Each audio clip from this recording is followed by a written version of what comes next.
Okay, so we're going to be looking at a question here. So these are the questions which you're going to have a go at. So we've done two examples together, and now I want you to have a go at this question by yourselves. So have 5 minutes to do this by yourself.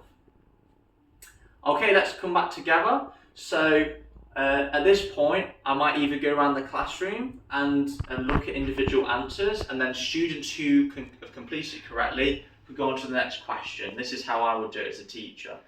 But at the end of the session, I could also go through these as a class, or students that struggle. So we've got a trapezium here. Love a trapezium. We're so bored of seeing the rectangles at the minute. It's nice to see a different shape. We've got our trapezium here.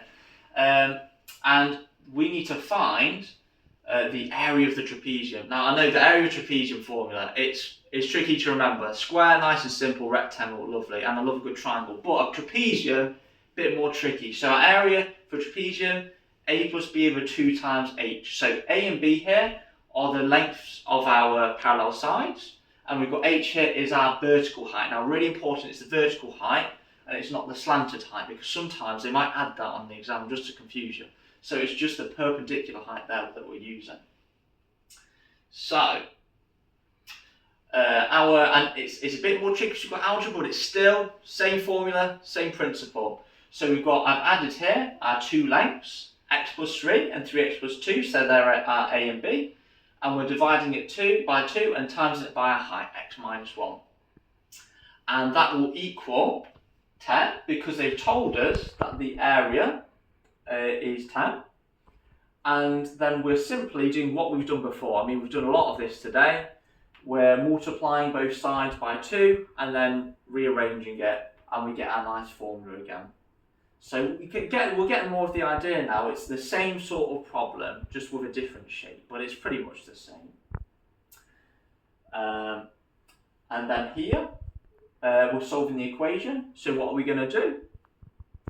We are going to use the quadratic formula. Quadratic formula. It's getting a bit boring now. We've got the quadratic formula again. Oh my gosh, it's getting boring. It's getting too easy. So we've now got A, which is 4. B, now what is B, remember? There is no number there, but there is a number there, and it's 1. And our C, again, don't forget the minus. It's not just 25, it's minus 25. You have to keep that in the formula. And when we're adding it into our formula, especially with the squared, make sure that you put it in brackets in your calculator.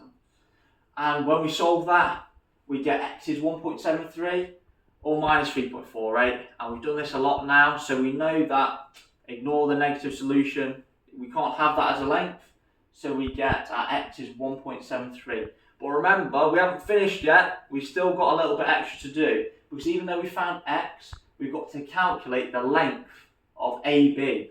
And remember, the length of AB is 3x plus 2, so if you just stop to x, we're losing marks here.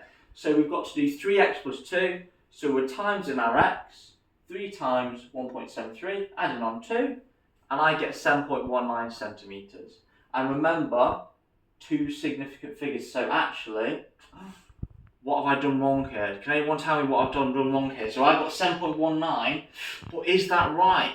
Because it's 2 sig fig. Who can tell me what I might have done wrong? 2 sig fig. So because it's 2 significant figures, it means we're going to only have two numbers. So we're going to have 7.2. Because 7.19 would be 3 sig fig, because it's 3 numbers. So see, I'm checking everyone's on the ball. We're not falling asleep because we're getting too bored with the quadratic equations now.